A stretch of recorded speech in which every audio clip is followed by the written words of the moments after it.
تو صحیح بخاری شریف کی حدیث نمبر 554 ہے۔ باب فضل صلاۃ العصر، نماز عصر کی فضیلت کا بیان ہے۔ یہ جریر رضی اللہ تعالیٰ عنہ بیان کر رہے ہیں کہ ہم رسول اللہ صلی اللہ علیہ وسلم کی خدمت میں موجود تھے کہ آپ علیہ الصلوۃ والسلام چاند کی طرف دیکھنے لگے تو آپ نے فرمایا کہ تم اپنے رب کو اس طرح دیکھو گے کہ جس طرح اب چاند کو دیکھ رہے ہو، یعنی اللہ رب العزت کے دیکھنے میں تمہیں کوئی زحمت نہیں ہوگی، یعنی تم بھیڑ محسوس نہیں کرو گے کہ ایک دوسرے کو پیچھے کرو، تو اللہ کم الحاکمین کو تم اس طرح دیکھو گے جس طرح تم چاند کو دیکھ رہے ہو۔ تو آپ علیہ الصلوۃ والسلام نے فرمایا کہ تم اگر ایسا کر سکتے ہو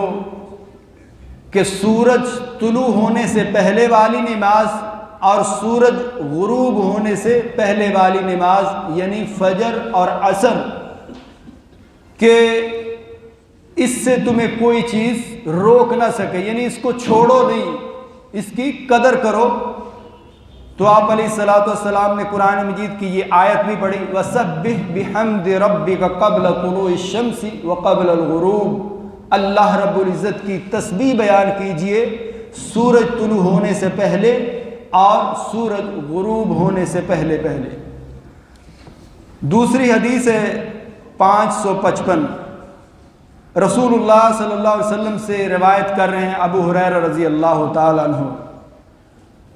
تو آپ علیہ الصلوۃ والسلام نے فرمایا رات اور دن کے وقت فرشتوں کی ڈیوٹی تبدیل ہوتی ہے، تو یہ فجر اور عصر کی نماز کا وقت ہوتا ہے اور فرشتے جاتے ہیں اللہ کم الحاکمین کے پاس، تو اللہ رب العزت ان سے پوچھتے ہیں، حالانکہ اللہ کو بھی اس چیز کا ان سے بھی زیادہ یعنی فرشتوں سے بھی زیادہ علم ہے کہ میرے بندے کیا کر رہے تھے، لیکن پھر بھی اللہ رب العزت پوچھتے ہیں کہ تم آئے ہو میرے بندے کیا کر رہے تھے، تو وہ کہتے ہیں اللہ ہم جب تیرے بندوں کے پاس سے آئے تھے تو اس وقت بھی نماز میں تھے، یعنی فجر کی نماز تھی، اور جب ہم ان سے واپس گئے تو واپس ان کے پاس آئے ہیں تو تب وہ عصر کی نماز پڑھ رہے تھے۔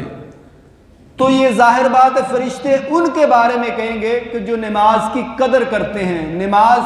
پابندی کے ساتھ پڑھتے ہیں، ان کے بارے میں ہی فرشتے کہیں گے،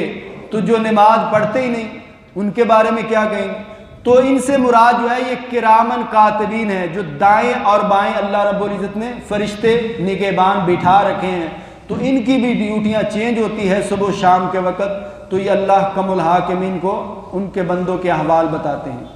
سبحانک اللہم و بحمدک اشہد ان لا الہ الا انت۔